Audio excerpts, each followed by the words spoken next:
할렐루야.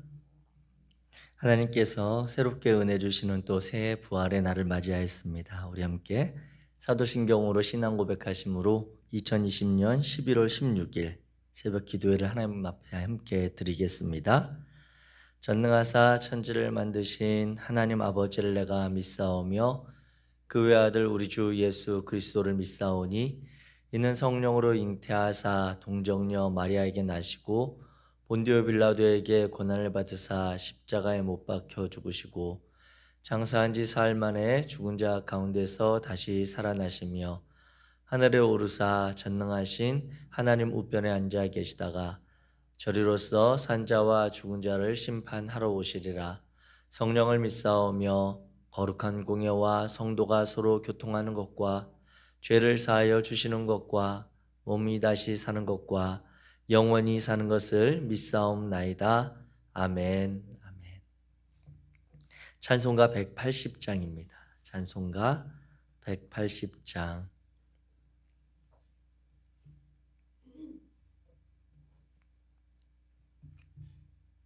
우리 함께 한 목소리로 찬양하시겠습니다.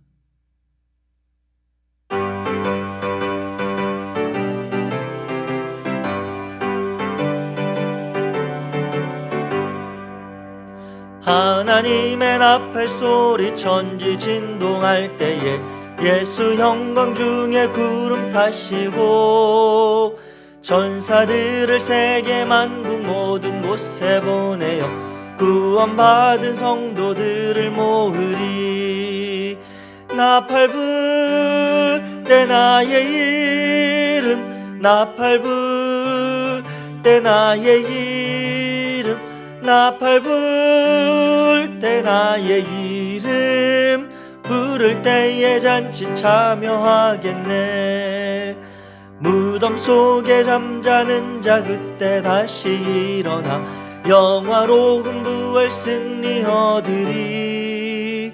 주가 택한 모든 성도 구름 타고 올라가 공중에서 주의 얼굴 배우리. 나팔 불 때 나의 이름 나팔 불 때 나의 이름 나팔 불 때 나의 이름 부를 때에 잔치 참여하겠네. 주님 다시 오실 날을 우리 알 수 없으니 항상 기도하고 깨어 있어서 기쁨으로 보좌 앞에 우리 나가서도록 그때까지 참고 기다리겠네. 나팔 불 때 나의 이름 나팔 불 때 나의 이름 나팔 불 때 나의 이름 부를 때에 잔치 참여. 우리 3절 한 번 더. 주님 다시 오실 날을 알 수 없으니 항상 기도하고 깨어 있어서 기쁨으로 보좌 앞에 우리 나가서도록 그때까지 참고 기다리겠네. 나팔 불 때 나의 이름 나팔 불 때 나의 이름 나팔 불 때 나의 이름 부를 때에 잔치 참여하겠네. 아멘. 오늘 함께 나누실 하나님의 말씀은 요한계시록 9장입니다. 요한계시록 9장 1절에서 21절까지 말씀.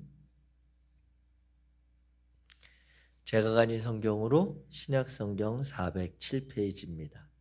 요한계시록 9장 1절에서 21절 말씀. 네, 우리 다 찾으신 줄로 알고 요한계시록 9장 1절부터 한 목소리로 우리 천천히 같이 읽겠습니다. 시작.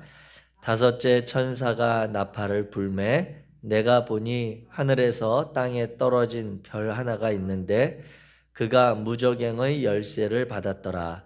그가 무저갱을 여니 그 구멍에서 큰 화덕에 연기 같은 연기가 올라오매 해와 공기가 그 구멍의 연기로 말미암아 어두워지며 또 황충이 연기 가운데로부터 땅 위에 나오매 그들이 땅에 있는 전갈의 권세와 같은 권세를 받았더라. 그들에게 이르시되 땅의 풀이나 푸른 것이나 각종 수목은 해하지 말고 오직 이마에 하나님의 인침을 받지 아니한 사람들만 해하라 하시더라. 그러나 그들을 죽이지는 못하게 하시고 5달 동안 괴롭게 하게 하시는데 그 괴롭게 함은 전갈이 사람을 쏠 때에 괴롭게 함과 같더라. 그날에는 사람들이 죽기를 구하여도 죽지 못하고 죽고 싶으나 죽음이 그들을 피하리로다. 황충들의 모양은 전쟁을 위하여 준비한 말들 같고 그 머리에 금 같은 관 비슷한 것을 썼으며 그 얼굴은 사람의 얼굴 같고 또 여자의 머리털 같은 머리털이 있고 또 그 이빨은 사자의 이빨 같으며 또 철 호심경 같은 호심경이 있고 그 날개들의 소리는 병거와 많은 말들이 전쟁터로 달려 들어가는 소리 같으며 또 전갈과 같은 꼬리와 쏘는 살이 있어 그 꼬리에는 5달 동안 사람들을 해하는 권세가 있더라. 그들에게 왕이 있으니 무저갱의 사자라. 히브리어는 그 이름이 아바돈이요 헬라어로는 그 이름이 아볼루온이더라. 첫째 화는 지나갔으나 보라 아직도 이후에 화 둘이 이르리로다. 6째 천사가 나팔을 불매 내가 들으니 하나님 앞 금제단 네 뿔에서 한 나팔 가진 6째 천사에게 말하기를 큰 강 유브라데에 결박한 네 천사를 놓아주라 하매 네 천사가 놓였으니 그들은 그 년 월 일시에 이르러 사람 3분의 1을 죽이기로 준비된 자들이더라. 마병대의 수는 2만만이니 내가 그들의 수를 들었노라. 이 같은 환상 가운데 그 말들과 그 위에 탄 자들을 보니 불빛과 자줏빛과 유황 및 호심경이 있고 또 말들의 머리는 사자 머리 같고 그 입에는 불과 연기와 유황이 나오더라. 곧 자기들의 입에서 나오는 불과 연기와 유황으로 말미암아 사람 3분의 1이 죽임을 당하니라. 이 말들의 힘은 입과 꼬리에 있으니 꼬리는 뱀 같고 또 꼬리에 머리가 있어 이것으로 해하더라. 이 재앙에 죽지 않고 남은 사람들은 손으로 행한 일을 회개하지 아니하고 오히려 여러 귀신과 또는 보거나 듣거나 다니거나 하지 못하는 금, 은, 동과 목석의 우상에게 절하고 또 그 살인과 복술과 음행과 도둑질을 회개하지 아니하더라. 아멘. 아멘. 우리가 요한계시록의 말씀을 이제 11번째로 나누고 있습니다. 지난 금요일에 우리가 요한계시록 8장의 말씀을 나누면서 이제 8장 1절부터 5절까지 나타난 7인의 7번째 인을 떼는 그러한 장면에 대해서 말씀을 나누었고 8장 6절부터 있는 이제 7나팔 그러한 재앙에 대한 이야기는 이번 주에 같이 말씀을 살펴보겠다고 말씀을 드렸었습니다. 그래서 이제 이 내용들을 오늘 함께 살펴보고자 하는데요. 그 전에 우리가 이제 다시 한번 상기하고 정리하기를 원하는 것은 이 요한계시록을 기록한 요한의 표현들입니다. 특별히 이제 이어지는 6장에서부터 16장까지 3번의 7인, 7나팔, 또 7의 또 다른 재앙이 이렇게 나오는데 이 재앙들의 표현과 상징들에 대한 언어들을 우리가 잘 생각을 하지 않으면 오해할 수가 있고 자칫 그 언어에 요즘 가끔 이렇게 광고에 나오는 요한계시록을 풀어드립니다 하는 그러한 광고에 저와 여러분들이 현혹될 수가 있습니다. 그래서 이 요한계시록에 나타난 이런 특별히 폭력적인 그러한 언어들의 표현들에 대해서 요한의 관점을 먼저 한번 잘 정리를 할 필요가 있는데요. 이 6장부터 16장까지 나오는 이 재앙에 나타난 표현들을 크게 네 가지 기본적인 시각을 가지고 접근을 하셔야 됩니다. 첫 번째, 이 요한이 이러한 표현을 사용했을 때는 이 표현들이 요한이 초대교회 당시에 있었던 처해 있던 고난의 상황에서부터 이러한 표현들이 출발했다라고 하는 것입니다. 여기에 나타난 이 표현들이 미래의 2020년 살아가는 우리들의 그러한 언어와 표현이 아니라 여기 나타난 상징과 표현들은 초대교회 당시의 성도들에게 익숙했던 그러한 표현들이고 그들이 당하는 어려움에서부터 기반한 그러한 실제적인 어려움과 고난의 상황에 대한 그러한 표현들이다. 그래서 이 요한계시록의 기본적인 관점을 이야기할 때 말씀드렸다시피 종말에 큰 박해가 있은 이후에 교회들이 역전할 거다. 교회들이 지금은 로마 황제로부터 어려움과 박해를 받지만 이 대박해의 시기를 겪고 나면, 견디고 나면 우리는 하나님의 그 은혜와 약속 가운데 이르게 될 거다라고 하는 그러한 관점을 가지고 기록을 했다라고 하는 것입니다. 그렇게 여기 나타난 이 표현을 오늘날의 어떤 상황, 어떤 현실적인 어떤 사건들과 직접적으로 1대1로 이렇게 매칭해서 이 표현이 오늘 언제 있었던 이 사건을 이야기합니다라고 하는 그러한 관점으로 이렇게 매칭을 하는 해석은 요한계시록에 대한 심각한 오해입니다. 그래서 그러한 요한이 처해 있었던 상황에서부터 출발했다는 것을 기억해 주시고요. 두 번째는 요한이 사용한 이 표현들은 초대교회 그 성도들과 같이 이 서신을 읽을 사람들이 이해할 수 있는 언어, 즉 그들이 알고 있는 전통적인 이미지를 사용했다라고 하는 것입니다. 그래서 구약의 성경과 유대교 아니면 또는 그리스도교 전통에서 이미 그들에게 익숙한 그리고 다른 설명을 하지 않아도 그들이 그러한 상징들을 알고 있는 그러한 이미지들을 취사 선택해서 이곳에 기록한 것입니다. 그래서 굳건한 믿음을 지키는 신앙 공동체가 현재 당하는 문제들을 고난의 시대에 그리고 그 시대가 이제 시작되고 있고 점점 어려움의 때가 이를 수 있다라고 하는 그런 초대교회 성도들을 향한 관점에서부터 기록된 내용을 오늘 우리는 2000년이 이제 가까이 지나는 시점에 우리의 언어로 번역된 그러한 성경을 읽다 보니까 자칫 이것을 우리의 상황, 우리가 알고 있는 그러한 표현과 표현을 매칭시키는 것도 위험합니다. 예를 들면 이런 거죠.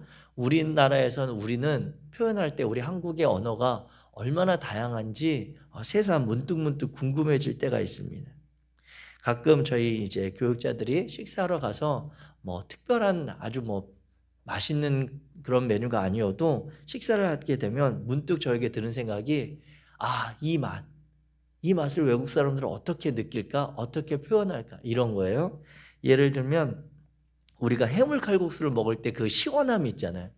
우리들만이 느끼는 그 속에서 풀어지는 그 느낌을 외국 사람들은 이 맛을 과연 느낄 수가 있을까? 알까? 라고 하는 그러한 궁금증이 생기는 것처럼 입장을 바꿔서 이야기한다면 초대교회 성도들 이 같은 신앙의 전통과 그러한 역사를 기억하고 있었던 이들이 알고 쉽게 그들은 이해하고 있는 상징이나 이미지가 오늘 우리들에게는 잘 맞지 않는 그러한 상황일 수 있다고 하는 것입니다.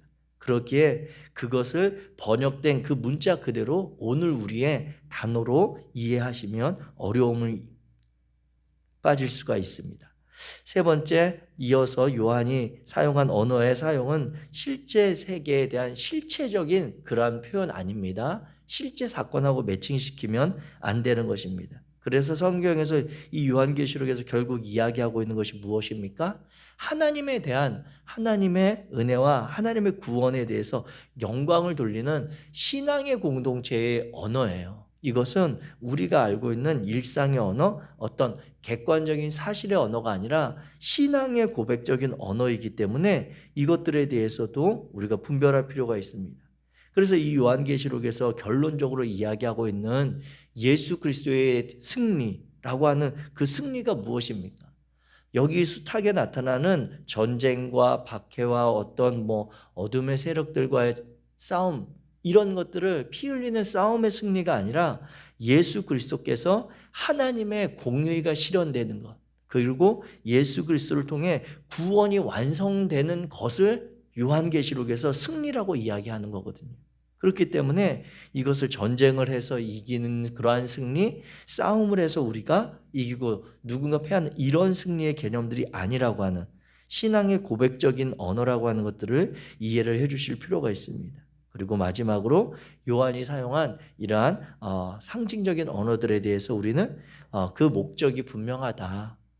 요한이 사용한 목적은 인류의 보편적인 우리들이 가지고 있는 허물과 죄에 대해서 하나님께서 그것들에 대해서 돌이킬 것을 요청하시는 그러한 시대가 있었다라고 하는 것입니다. 이러한 내용을 다시 한번 정리를 해드리면서 이제 7가지 나팔에 대해서 간단하게, 왜냐하면 7인의 내용과 사실 다른 듯 같은 중복되는 그러한 내용들이 많기 때문에 정리를 함께 하고자 합니다. 8장에 이제 6절부터 첫 번째 나팔의 이야기가 나타나는데 이 7나팔의 상징은 신학자들이 해석할 때 이 내용들이 출애굽기에 나타난 10가지 재앙의 그러한 상징들의 언어를 많이 사용하고 있다라고 이야기합니다. 그래서 우리는 출애굽할 때 유월절 사건이 있기까지 9번, 총 6월절까지 하면 10번까지의 재앙이 있는 것으로 너무너무 잘 알고 있는데요. 그런데 시편이나 아모스서나 구약 성경 일부에 보게 되면 그 10가지를 다 세세하게 열거하지 않고 때때로 7가지만 그냥 이렇게 취사해서 이야기하는 경우들이 많이 있습니다. 마지막에 이제 그 장자의 죽음을 통해서 하나님께서 구원하신 사건은 빠지지 않지만 어떤 본문과 어떤 사건에 따라서는 이 재앙이 10가지가 순서대로 다 기록되지 않거나 아니면 어떤 것은 그 중에 6, 7가지로만 정리되는 경우도 있다는 것이죠. 그렇기 때문에 이것이 그 비슷한 표현이나 이런 것들을 봤을 때 초대교회 성도들에게 익숙한 내용으로 본다면 출애굽기에 그러한 나타난 재앙의 상황들, 그러한 것들을 빗대서 요한이 이야기했을 수 있다라고 하는 그러한 해석이 있습니다. 첫 번째 나팔은 그러면 출애굽기의 10가지 재앙 중에서 7번째 재앙인 우박 재앙과 비슷한 것이죠. 하늘에서부터 피 섞인 우박과 불이 떨어진다. 그래서 땅과 수목의 3분의 1이 불타는 그러한 어려움의 때가 올 것이다 라고 하는 그러한 표현들이 있고요. 그리고 둘째 나팔의 이야기는 첫 번째 재앙이었던 그러한 상황입니다. 그래서 바닷물이 변하는, 그래서 모세가 바로 앞에서 행했던 바닷물이 피로 변하는 그러한 사건에 대해서 상징적으로 이야기하고 있다라고 하고 있고, 셋째는 이어서 마찬가지로 바다가 그리고 강물이 변해주는 그러한 상황입니다. 그런데 이 상황은 특별히 쓴 쑥이라고 우리가 가진 성경 8장 11절에 보면 이 별의 이름은 쓴쑥이라, 그 쓴쑥 별이 딱 물에 떨어져서 물이 쓰게 되고 그 물을 먹는 사람들이 죽게 됐다, 이러한 그러한 재앙에 대한 이야기가 있습니다. 또 네 번째 나팔이 이어질 때 이것은 9번째 재앙이었던 어둠의 재앙을 상징적으로 이야기합니다. 해와 달이 어두워지고 별이 타격으로 3분의 1이 어두워지는 상황, 낮과 밤의 3분의 1이 비춤이 없어지는 그러한 상황이 어둠의 재앙으로 우리가 이해할 수가 있습니다. 그리고 이제 8장이 13절로 끝나는데 13절에 보면 공중에 날아가는 독수리가 큰 소리로 이르되 땅에 사는 자들에게 화가 있으리니 이는 새 천사들이 불어야 할 나팔 소리가 남아 있음이로다 하더라, 이렇게 이야기합니다. 즉 네 번째 재앙까지를 이야기하고 나서 13절에 화가 앞으로 더 있을 텐데 이 화가 더 심할 수 있는 그러한 화다라고 하는 것을 이야기하면서 8장이 끝납니다.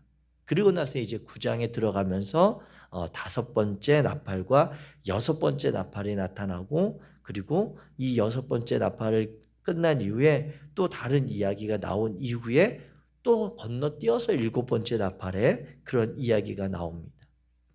5번째 나팔의 이야기는 무엇입니까? 이 내용을 출애굽기의 그러한 재앙과 비교를 해본다면 메뚜기의 그러한 재앙, 황충의 재앙으로 볼 수가 있습니다. 그런데 이 재앙의 특징이 있다면 무엇이냐면 이 재앙은 하나님의 인침을 받지 아니한 사람들을 해하라고 하는 그러한 재앙입니다. 오늘 본문 9장 4절에 나오는데요. 푸른 것이나 각종 수목은 해하지 말고 오직 이마에 하나님의 인침을 받지 아니한 사람들만 해하라. 그런데 그들을 죽이지는 못하게 하고 5달 동안, 이 5달도 우리가 생각하는 그냥 5개월 아닙니다. 1월부터 뭐 5월까지 이 시간이 아니라 상징적인 그러한 시간입니다. 그렇기 때문에 그러한 관점으로 이해하시면 안 되고요. 그래서 이때는 중요한 것은 하나님의 인을 받지 않은, 하나님의 그러한 구원을 받지 않은 이들을 향한 대대적인 박해가, 어려움의 시기가 있다라고 하는 것입니다. 우리가 출애굽기 재앙에도 보게 되면 이러한 때가 있었죠. 재앙들 중에 어떠한 재앙들은 애굽인들과 그리고 고센 땅에 있었던 히브리인들에게 다 임하였던 재앙들이지만 어느 시점에 가게 되면 재앙이 히브리인들에게는 임하지 않고 애굽인들에게만 구별돼서 나타나는 재앙들이 있습니다. 이와 같이 이 큰 박해, 어려움의 때가 나오는데 이 어려움의 때는 하나님의 구원함을 받지 않은 그러한 이들을 대상으로 하는 그러한 심판이 있다라고 하는 것을 5번째 나팔이 상징적으로 이야기합니다.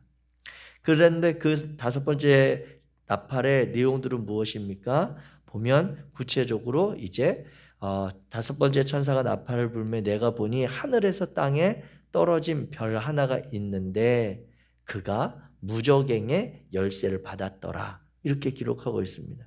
무저갱.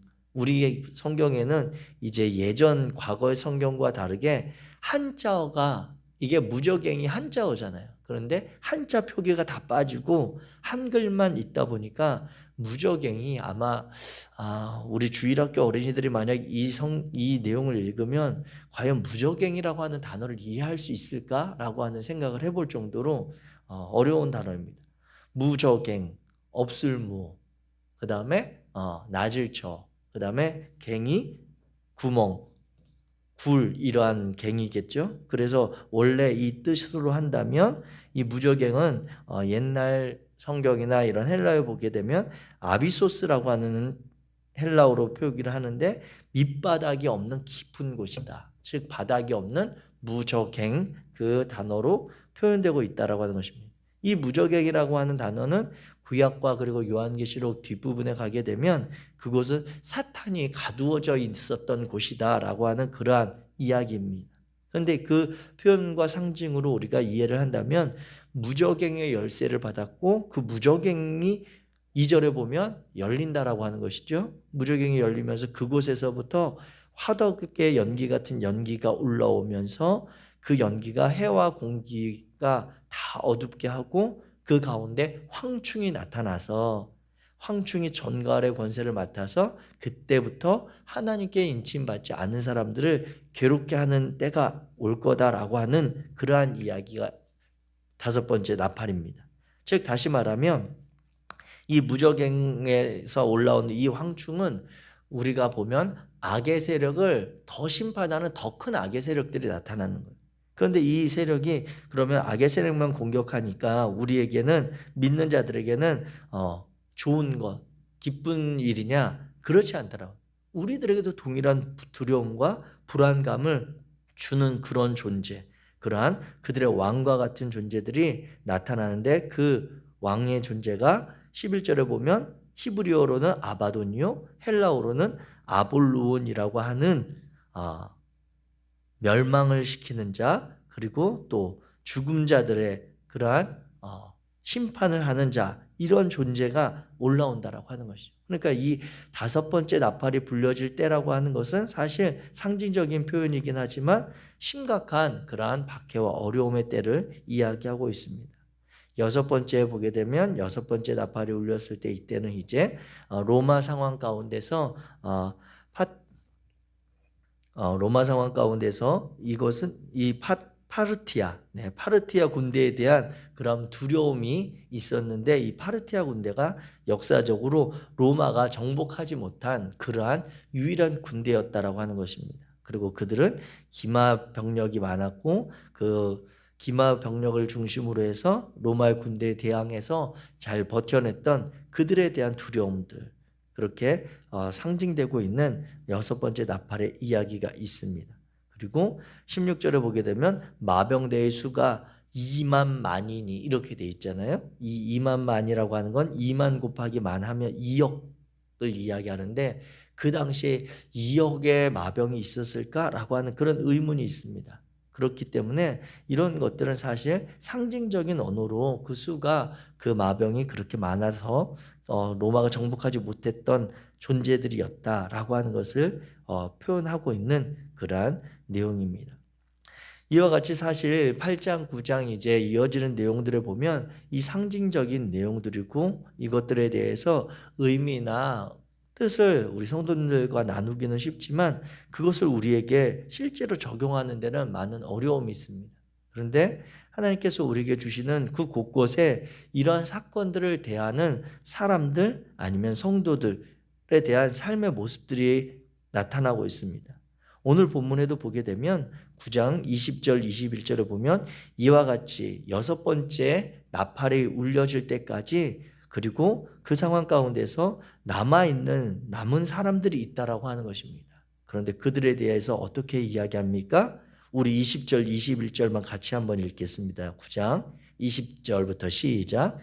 이 재앙에 죽지 않고 남은 사람들은 손으로 행한 일을 회개하지 아니하고 오히려 여러 귀신과 또는 보거나 듣거나 다니거나 하지 못하는 금은 동과 목석의 우상에게 절하고 또 그 살인과 복술과 음행과 도둑질을 회개하지 아니하더라. 아멘. 아멘. 예수님께서는 우리가 잘 아는 것처럼 마태복음에 보면 5장에 팔복에 대해서 이야기하시죠. 예수님께서. 그런데 누가복음 6장에 가면 예수님께서 유사하게 복과 화에 대해서 이야기하는 내용들이 있습니다. 그래서 6장 20절부터 23절까지는 예수님이 팔복과 이렇게 비슷한 그러한 복에 대한 이야기를 하시고, 누가복음 6장 24절에서 26절에 보게 되면 예수님이 마태복음에서는 이야기하지 않으셨던 화에 대해서 이야기하시는데 그 내용은 이렇습니다. 주님이 말씀하신 화에 대한 내용입니다. 그러나 화 있을진저 너희 부요한 자여 너희는 너희의 위로를 이미 받았도다. 화 있을진저 너희 지금 배부른 자여 너희는 주리리로다. 화 있을진저 너희 지금 웃는 자여 너희가 애통하며 울리로다. 모든 사람이 너희를 칭찬하면 화가 있도다. 그들의 조상들이 거짓 선지자들에게 이와 같이 하였느니라 라고 하면서 주님께서 말씀하시는 그런 성도들, 그리고 이 땅의 사람들에 대해서 화와 복에 대한 구분이 있는데, 철저하게 그 주님께서 이야기하는 그러한 것은 이 세상의 것을 추구하며 이 세상에서 것들을 쫓아가는 이들에 대해서 화가 있을 것을 이야기합니다. 요한계시록 9장 20절과 21절에 이야기하는 이러한 재앙에도 죽지 않고 남은 사람들, 이 사람들이 요한계시록 끝까지 가면서 남은 사람들이 있는데 이들이 결코 멸망하지 않습니다. 그런데 그들에 대해서 이 요한계시록 어떤 관점에서 이야기하냐면 그들은 이 세상과 이 세상의 악과 손맞잡고 살아가는 그러한 삶입니다. 그래서 그들을 보게 되면 귀신과 또는 보거나 듣거나 다니거나 하지 못하는 금은동과 목석에게 절하고, 또 그들의 살인과 복술과 음행과 도둑질을 하였으나 회개하지 않는 자들이 이 땅 가운데서 남겨진 자들이라고 하는 것입니다. 즉 이것이 하나님이 구원하셔서 그들이 남아있는 게 아니라 철저하게 그들은 이 세상에서 남아있는 자들이라고 하는 것입니다. 주님이 오셔서 승리하시는 그때에 주님의 자녀들에 대해서 성경은 어떻게 요한계시록은 상징적으로 이야기합니까? 모두가 주님과 함께 들림받을 것이다 라고 하는 것들, 그리고 또 이 믿음을 지키다가 이 믿음의 길을 갔다가 먼저 죽은 자들이 오히려 복이 있다라고 하는 것으로 구원받은 백성의 삶에 대해서 이야기하고 있습니다. 즉 다시 말하자면 하나님의 약속하심과 하나님의 복의 개념은 이 땅의 것을 누리고 이 땅의 것을 추구하며 쫓아가는 삶이 아니라고 하는 것입니다. 철저하게 우리 주님과 하나님께서는 이 땅에서의 삶에 대해서 그것들을 넘어선 하나님의 뜻과 하나님의 은혜, 하나님의 구원을 소망하며 살아가는 삶이 참된 복이라고 우리에게 이야기하고 있습니다. 그러면서 오늘 요한계시록을 통해 그들에게 회개할 것을 하나님께서 말씀하시고 보이시고 이러한 때가 있다라고 하는 6번의 그러한 재앙의 때가 지나면서도 돌이키지 않는 자들이 있다라고 하는 것을 책망하시는데, 저와 여러분들끼리 오늘 우리의 상황을 돌아보며 주님 앞에 정직하게 반응하기 원합니다. 오늘 우리가 살아가는 이 시대의 삶이 어쩌면 내가 원하거나 내가 바라거나 내가 기대하고 선택했던 그러한 삶의 출발은 아닐 수 있습니다. 그러나 그 상황이 지금 힘겨운 가운데 고난과 어려움 가운데 있을 때에 그 시작과 그 출발의 상황은 내가 기대했고 선택했던 것이 아닐지라도 그 다음에 악순환으로 가는 것을 갈지 말지는 우리가 선택할 수 있다고 하는 것을 기억하실 필요가 있습니다. 우리가 자녀들을 키우고 이 땅을 살아가다 보면 처음부터 순종하고 처음부터 잘하는 아이들이 있습니다. 그러나 처음엔 허물이 있고 부족하고 미숙하고 잘 못해도 지적을 해주거나 고칠 것을 이야기했을 때 그 말을 알아듣고 개선해서 새로운 삶으로, 새롭게 순종의 삶으로 나아가는 것도 참으로 복되고 훌륭한 일입니다. 모든 것을 다 잘할 수는 없고 모든 것이 다 완벽한 이들은 없기에 누군가에게, 그리고 하나님의 말씀을 통해 우리의 삶에 돌이킴의 요청을 받았을 때 그 말씀을 붙들고 우리가 돌이켜 주님 앞에 거하는 것, 그것 또한 하나님의 주시는 큰 복이 맞습니다. 그런데 오늘 우리가 이 말씀을 통해 보듯이 이 땅의 것들과 손맞잡고 살아가며 이 땅의 어두움과 이 땅의 권세 잡은 이들과 손맞잡고 살아가며 결국 하나님의 진노와 책망 가운데 끝까지 남겨져 버리게 될, 버림받아 버리게 될 그러한 이들의 삶이 있음을 기억하며 오늘 내가 나의 삶을 스스로 돌아보고 겸비하게 되기 원합니다. 이 어려움의 상황 가운데 오늘 하루 새날을 주신 하나님의 그 은혜와 마음을 깨달으며 이전의 삶이 있다면 그 과거의 삶으로부터 주님 앞에 한 걸음 더 나아가는 그러한 성도의 삶, 그러한 이 시대의 분별력이 있는 그러한 우리의 성일교회 성도님들 되시기를 주님의 이름으로 축복합니다. 기도하겠습니다. 사랑의 하나님, 감사합니다. 하나님, 우리가 2020년을 지나며 이제 11월에 주님 앞에 감사의 계절과 주님 앞에 우리의 삶의 여정들을 돌아보며 열매를 거두어드리는 시간들을 보내고 있습니다. 이때에 힘겨움과 어려움의 시간들을 보내며 우리가 그 상황을 준비하거나 계획하지 않았지만 이미 들어서 버렸고 이미 그곳에 처한 현실들을 보며 우리의 마음과 생각을 다시 한번 돌아봅니다. 그 가운데 우리가 주님을 향한 그런 마음과 뜻을 새롭게 하고 있는지, 이러한 상황 가운데도 우리와 동행하시는 하나님의 그 은혜를 신실하게 신뢰하며 나아가고 있는지 우리의 믿음을 점검합니다. 거룩하신 하나님, 요한계시록의 말씀을 통해 마지막 주님께서 말씀하시는 그때에 그 승리의 날을 소망하며 살아가는 우리들 될 수 있도록 도와주옵소서. 오늘 새롭게 우리에게 은혜 주시고 새날을 주시는 여호와 하나님의 그 마음을 분별하여 알 수 있도록 주님 우리를 인도하여 주시옵소서. 세상의 유혹과 세상의 여러 가지 일들 가운데 흔들리기 쉬운 우리의 마음과 생각을 주님 붙잡아 주옵소서. 그래야 해서 이 어려움의 시기를 모두 지나는 그 상황 가운데 신실한 소망으로 주님과 누리는 동행의 기쁨이 있을 수 있도록 우리를 축복하여 주옵소서. 특별히 우리 성일교회 성도님들 삶의 자리에 함께하여 주시고 육체의 질병과 그리고 뜻하지 않은 사고로 인해 어려움의 시간을 겪는 이들이 있다면 주님 그들의 마음에 힘을 주옵소서.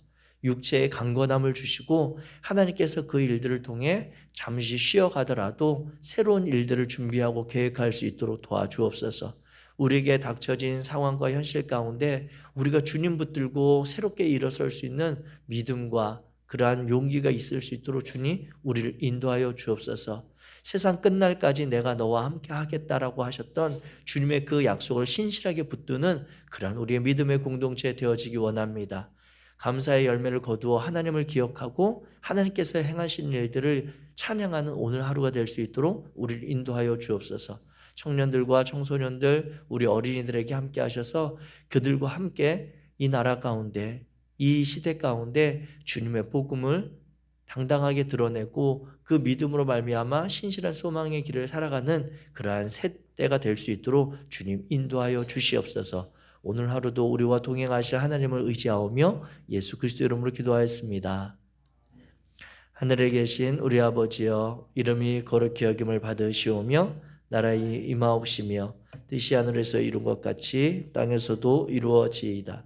오늘날 우리에게 일용할 양식을 주옵시고 우리가 우리에게 죄 지은 자를 사하여 준 것 같이 우리의 죄를 사하여 주옵시고 우리를 시험에 들게 하지 마옵시고 다만 악에서 구하옵소서. 대개 나라와 권세와 영광이 아버지께 영원히 있사옵나이다. 아멘. 아멘. 이 시간 우리 함께